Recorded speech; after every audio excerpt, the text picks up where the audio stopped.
Hello friends, welcome to my channel. और आज हम लोग एक फिजिक्स का एक चैप्टर है मोशन इन स्ट्रेट लाइन, उसी का एक टॉपिक है इक्वेशन ऑफ मोशन। ठीक है, आज उसी का डेरिवेशन देखेंगे, बाय ग्राफिकली मेथड से देखेंगे। तो आइए स्टार्ट करते हैं। सबसे पहले आपका एक टर्म्स क्लियर होना चाहिए कि त्वरण क्या होता है। ठीक है, त्वरण मीन्स एक्सेलरेशन क्या होता है। तो एक्सेलरेशन जब कोई पिंड या फिर किसी बॉडी को फेंका जाता है, ठीक है, या फिर ये वो मोशन में होता है, तो अगर उसके वेग में परिवर्तन हो रहा है, समय के साथ साथ वेग में परिवर्तन हो रहा है, तो उस वस्तु या पिंड में या गाड़ी में एक्सेलरेशन उत्पन्न हो जाता है। ठीक है, जैसे कि मान लीजिए कि एक सेकंड में उसका वेग है 10 मीटर प्रति सेकंड। फिर अगले दूसरे सेकंड में क्या होगा, 20 मीटर प्रति सेकंड। फिर अगले तीसरे सेकंड में क्या होगा, 30 मीटर प्रति सेकंड। ठीक है, इसमें देखिए वेग में परिवर्तन हो रहा है, वो भी किसके समय के सापेक्ष। समय जैसे जैसे बढ़ता जा रहा है उसमें वेग में वैसे ही परिवर्तन होता जा रहा है।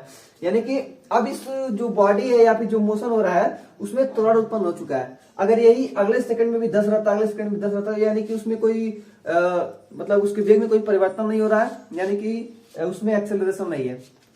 इसका फार्मूला होता है कि delta we upon delta T, यानी कि V2 minus V1 upon T2 minus T1। आखिरी वेग और प्रारंभिक वेग के अंतर या फिर वेग में परिवर्तन निकाल लें और समय अंतराल को निकाल लें और उसको अगर डिवाइड कर दें तो एक्सेलरेशन निकाला जा सकता है। ठीक है, अब इसमें एक और टर्म्स आता है कि एक समान त्वरण क्या होता है। जैसे ये इक्वेशन ऑफ मोशन है, वो एक समान त्वरण के लिए मतलब हम लोग ग्राफिकली में अप्रोच से सॉल्व करेंगे। तो उसमें एक टर्म्स आता है एक समान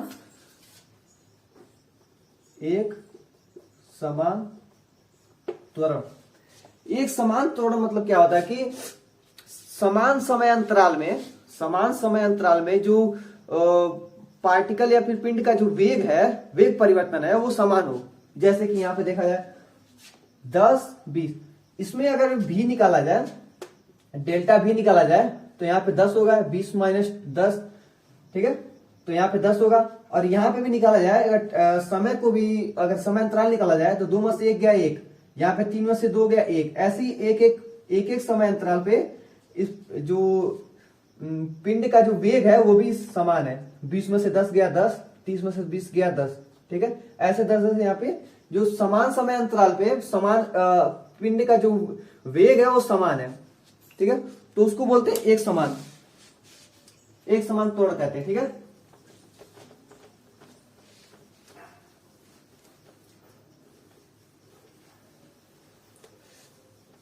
आइए हम लोग ग्राफ बनाते हैं, V और T के बीच में ग्राफ बनाते हैं। ठीक है,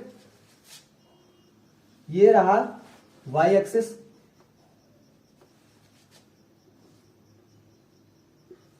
ये है x एक्सिस। x एक्सिस पे हम लोग टाइम को, ठीक है,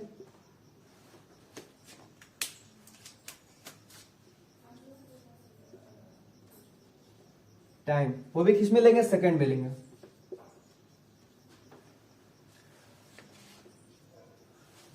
y एक्सिस पे वेलोसिटी को लेते हैं, ये किस में होगा, मीटर प्रति सेकंड स्क्वायर। मीटर प्रति सेकंड त्वरण का होता है सेकंड स्क्वायर। ठीक है, अभी इसमें इक्वेशन ऑफ मोशन में ये कहता है कि अगर कोई पिंड t इक्वल टू 0, तात्क्षणिक चाल मतलब जो तुरंत मतलब पास जीरो के पास वाले टाइम को, यानी t इक्वल टू 0 पे लेते हैं, जो पिंड का जो वेग है जो u है। ठीक है, यानी कि u मतलब प्रारंभिक वेग, और जो v होता है जो उसको बोलते हैं अंतिम वेग बोलते हैं। यानी किसी बॉडी को किसी वेग से मतलब प्रारंभिक वेग से उसको फेंक रहे हैं। ठीक है, या फिर मोशन या फिर गति को मतलब दे रहे हैं उसको। अब देखिए, अब t समय बाद, ठीक है, यहां पे t लिख देते हैं, t समय बाद जो पिंड का जो वेग है वो मान लीजिए v हो जाता है। ठीक है, मान लीजिए यहां पे आ जाता है,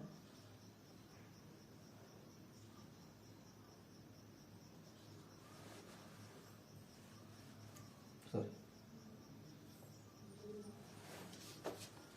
अब देखिए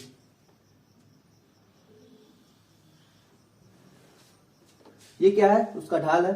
अभी इसके बारे में डिस्कस करेंगे अगले वीडियो, मतलब नेक्स्ट स्टेप पे। यहां से हम लोग मिला दिए नीचे, सॉरी डॉटेड लाइन से मिलाते हैं इसको।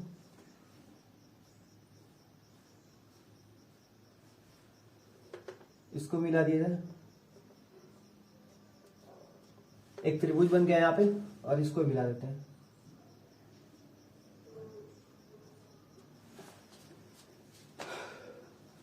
ये है ओरिजिन ओ 0,0, इसको ओ से रिप्रेजेंट करेंगे। ये तो भी यू है, यहां से यहां तक की बीच की दूरी है, ठीक। A B C D. अब देखिए यहां से यहां तक की मतलब लगा समय क्या है, टी समय है, तो ये भी क्या होगा, टी होगा।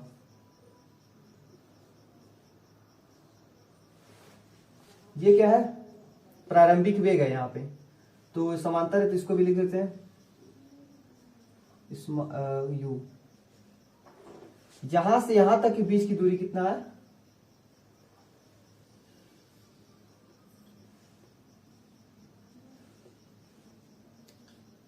भी।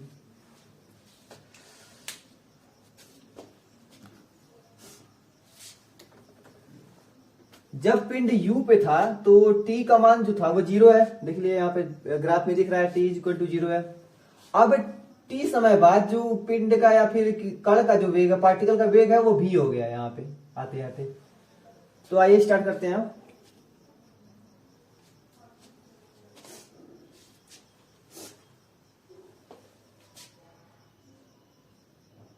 अब यहां पे एक्सेलरेशन निकालते हैं ए। एक स्टेटमेंट है कि जब ऐसा कोई मतलब फिनोमिना या फिर ऐसा कोई ग्राफ बने टाइम और वेलोसिटी में, तो ये जो लाइन है वो एक्सेलरेशन के बराबर होता है, ठीक है। ये जो झुकाव है, ये जो झुकाव ए बी, वो एक्सेलरेशन के बराबर होगा। आइए देखते हैं कैसे होगा। एक और ग्राफ बनाते हैं।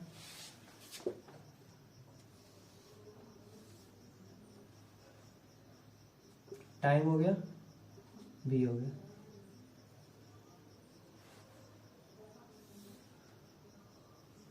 मान लीजिए t1 टाइम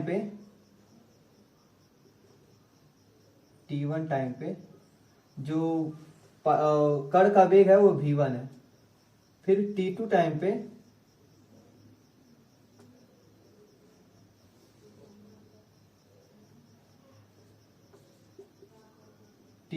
पे कण का जो वेग है v2 है, ठीक है। अब देखिए ये क्या बन रहा है, एक त्रिभुज बन रहा है। अब यहां पे ये निकालते हैं, इसका लंब निकालते हैं कितना होगा। ये निकालने के लिए अगर पूरा में से, ये पूरा कितना है, v2 है, v2 में से अगर v1, ये दूरी v1 है, तो ये कितना होगा, v2 माइनस v1। नाम दे देते हैं इसको o a b c d, ठीक है। अब देखिए ये तो पूरा निकल, यहाँ की जो बीच की जो डिस्टेंस है v2 माइनस v1 निकला। अब यहाँ पे क्या होगा, ये पूरा t1 है, ठीक है। यहां से यहां तक t2 है। t2 में से अगर t1 घटा दिया जाए तो ये बीच की दूरी निकल जाएगी, तो ये कितना होगा, t2 माइनस t1। अब आप लोग एक पढ़े होंगे कि प्रवणता क्या होती है, यानी कि किसी स्ट्रेट लाइन की जो ढाल होती है निकालने के लिए, उसको हम प्रवणता कहते हैं। उसका होता है m बराबर tan थीटा, ठीक है। अब tan थीटा यहाँ पर लगाया जाए तो क्या होगा, लंब बटे आधार होगा। तो लंब यानी कि BC अपॉन AC। अब BC किसके बराबर है, v2 माइनस v1, ठीक है। और AC किसके बराबर है, t2 माइनस t1। अब देखिए यहाँ पे तो क्या दिख रहा है कि वेलोसिटी में चेंज हो रहा है, किसके, समय के साथ साथ, समय के साथ साथ इसके वेग में परिवर्तन हो रहा है, यानी कि यही तो एक्सेलरेशन है, ठीक है। अब देखिए जो यहाँ पे ढाल होगी वही तो पूरा होगा, यहाँ पे जो ढाल होगी यहाँ पे इस पॉइंट पे, जो यहाँ पे होगी वही यहाँ पे होगा, क्योंकि एक्सेलरेशन या फिर एक समान एक्सेलरेशन से चल रहा है, वो पिंड को गति दिया गया। तो यानी कि यहाँ पे शो होता है कि जो ये झुकाव है, जो ये विकर्ण है जो, वो ए के बराबर होगी। ये पूरा लाइन स्ट्रेट लाइन जो गया है यहाँ से यहाँ तक, यानी कि A B is equal to A.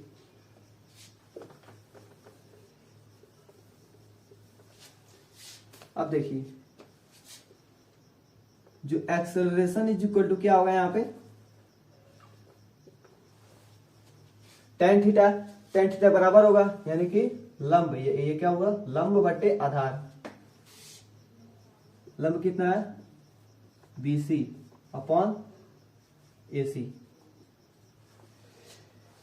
BC को क्या लिख सकते हैं, अगर BD में से अगर CD घटा दिया जाए, पूरा में से अगर इतना घटा दिया जाएगा तो ये वाला पोर्शन बचेगा, यानी कि BD minus CD upon AC। A से C तक वही दूरी है OD के बराबर, यानी T के बराबर है, यानी AC। अब देखिए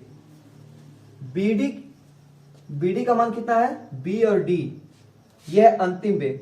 B और D जो हम लोग V दिए थे लास्ट में, जो T समय बाद जो वेग हुआ था उसका, वही तो है V और D, यानी कि V के बराबर है, माइनस CD, C और D प्रारंभिक वेग है, अपॉन AC, A से C तक कितना है T, A is equal to V minus U upon T। इसको इधर भेजिए तो हो जाएगा V minus U is equal to AT, यानी V is equal to U plus AT। ये था पहला इसका समीकरण, क्लियर है। अब देखिए where V is equal to क्या है, जो अंतिम वेग है,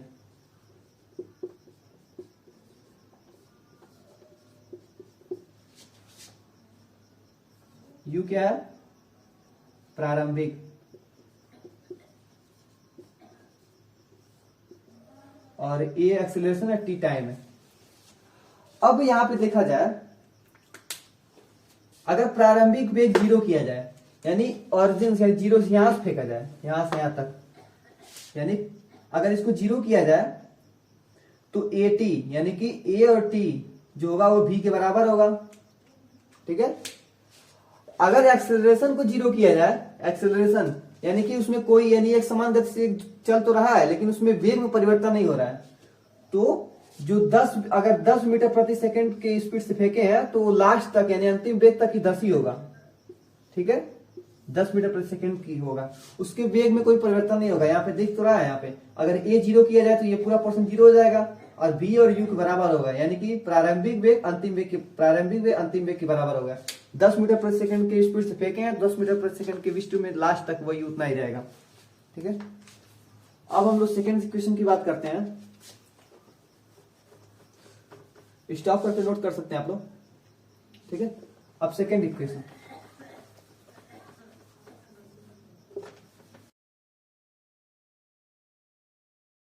आइए सेकेंड इक्वेशन देखते हैं। सेकेंड इक्वेशन में कहता है कि ये चली गई दूरी यानी यस निकालते हैं। पहले पार्टिकल को जब A से B तक जब फेंके यहाँ पे, या फिर T समय बाद जो वेग में परिवर्तन या V हुआ, तो पार्टिकल कितना दूरी तय किया, तो ये निकालने के लिए जैसे आप लोग पढ़े होंगे, चाल बराबर दूरी बटे समय, चाल बराबर दूरी बटा समय, तो दूरी बराबर क्या होगा, चाल इंटू समय। यानी दूरी निकालने के लिए अगर चाल यानी कि वेग और चाल में यही डिफरेंस है कि जो वेग में होता है उसमें दिशा की जरूरत पड़ती है, और चाल में दिशा की जरूरत नहीं पड़ती है, ठीक है। अगर दिशा के साथ साथ है, अगर किसी चाल को लिखा जाए तो वो वेग के बराबर होगा, और वेग में डिस्प्लेसमेंट होता है, डिस्प्लेसमेंट अपॉन टाइम, और चाल में होता है दूरी बटा समय होता है, डिस्टेंस अपॉन टाइम। तो अब चाल दूरी निकालने के लिए क्या करेंगे, चाल और समय को गुणा कर देंगे, जैसे ये समय है और ये पूरा चाल है, ये लास्ट मतलब था ना, ए यू से ए तक गए, तो कितना डिस्टेंस कवर किया, ये पूरा 6m के भाग को, ठीक है। तो इसको क्या करेंगे, इसमें देखिए दो, एक तो आयत बन रहा है और एक त्रिभुज बन रहा है, ठीक है। ऊपर ए बी सी त्रिभुज बन रहा है और ओ ए सी डी ओ ये चतुर्भुज बन रहा है, आयत बन रहा है। तो अगर दोनों का क्षेत्रफल निकाल के इसको जोड़ दिया जाएगा, पूरे भाग का क्षेत्रफल निकल जाएगा, यानी पूरी दूरी निकल जाएगी, ठीक है। आइए निकालते हैं, यानी कि यस बराबर ओ ए सी डी ओ का क्षेत्रफल प्लस ए बी सी का क्षेत्रफल। ओ ए बी सी क्या है, आयत है, तो आयत का क्षेत्रफल क्या होता है, लंबाई गुणा चौड़ाई, यानी कि लंबाई कितना है टी बी यू है, यानी प्रारंभिक वेग जो हम लोग स्टार्ट से जो प्रारंभिक वेग दिए थे यू है, और लंबाई कितना है टाइम, यानी टी के बराबर है, देखिए टाइम, यानी कि ये हो गया u इंटू टी। अब देखिए ए बी सी का क्षेत्रफल, यानी ये त्रिभुज है। अब त्रिभुज का क्षेत्रफल क्या होता है, आधार इंटू लंब बाय 2। आधार कितना है, आधार यही है ना ये, यानी ए सी और इस ए टी के बराबर है, टी गुणे ये लंब है, सी भी लंब है, तो लंब कैसे निकलेगा, ये पूरा भी, लास्ट अंतिम वेग भी है और प्रारंभिक वेग u है, तो अगर v में से u को घटा दें, यानी कि v माइनस यू, तो ये प्रोपोर्शन बचेगा, यानी इसका जो मान है v माइनस यू है, v माइनस यू। और अभी आप लोग एक पढ़े हैं v बराबर u प्लस ए टी, तो अगर v को इधर पक्षांतर कर दिया जाए तो v minus U is equal to A T, यही मान इस पे रख दिया जाए। यस बराबर U T plus T into A T, S is equal to U into T plus A T square,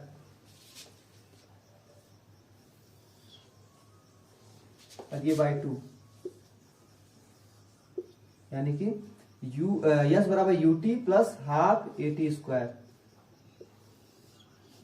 ये था दूसरा समीकरण, ठीक है।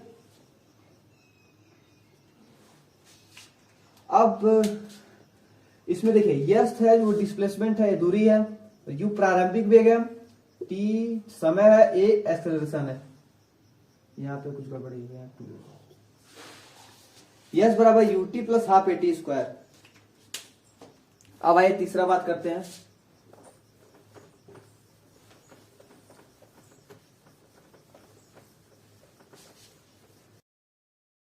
आइए तीसरा समीकरण निकालते हैं। अब यस एक और मेथड से निकाल सकते हैं, यहां पे चित्र में दिख रहा है कि समलंब चतुर्भुज बना है, ओ ए बी सी डी ओ एक समलंब चतुर्भुज बना है जिसके आमने सामने की भुजाएं बराबर हैं। तो इसको निकालने के लिए समलंब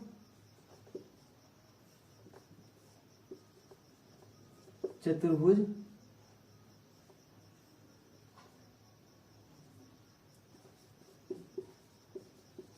का क्षेत्रफल, यस बराबर क्या होगा, समलंब चतुर्भुज का क्षेत्रफल क्या होता है, आमने सामने का जो भुजा होती है, ठीक है, वो उसको जोड़ दिया जाए और जो बीच की दूरी है उससे गुणा करके उस 2 से भाग दे दिया है, ठीक है।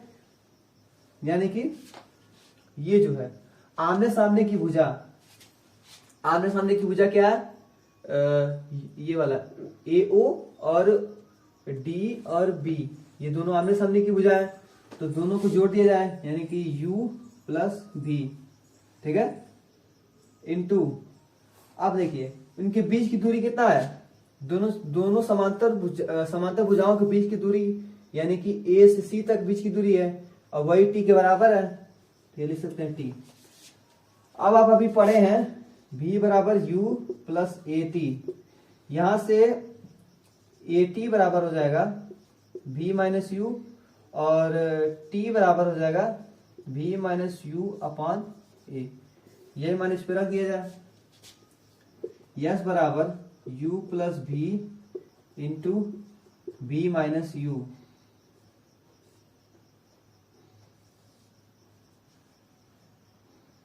ए अपॉन 2। यस बराबर होगा, ये देखिए, ये a प्लस बी, दूसरे क्वेश्चन में a माइनस बी, यानी a square minus B square, यानी कि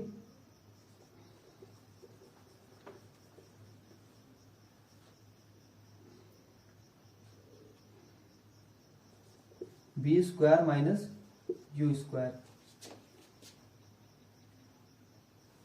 और अपॉन ये नीचे चला जाएगा 2a। अब इसको इधर भेज दिया जाए, 2 इधर लिखते हैं,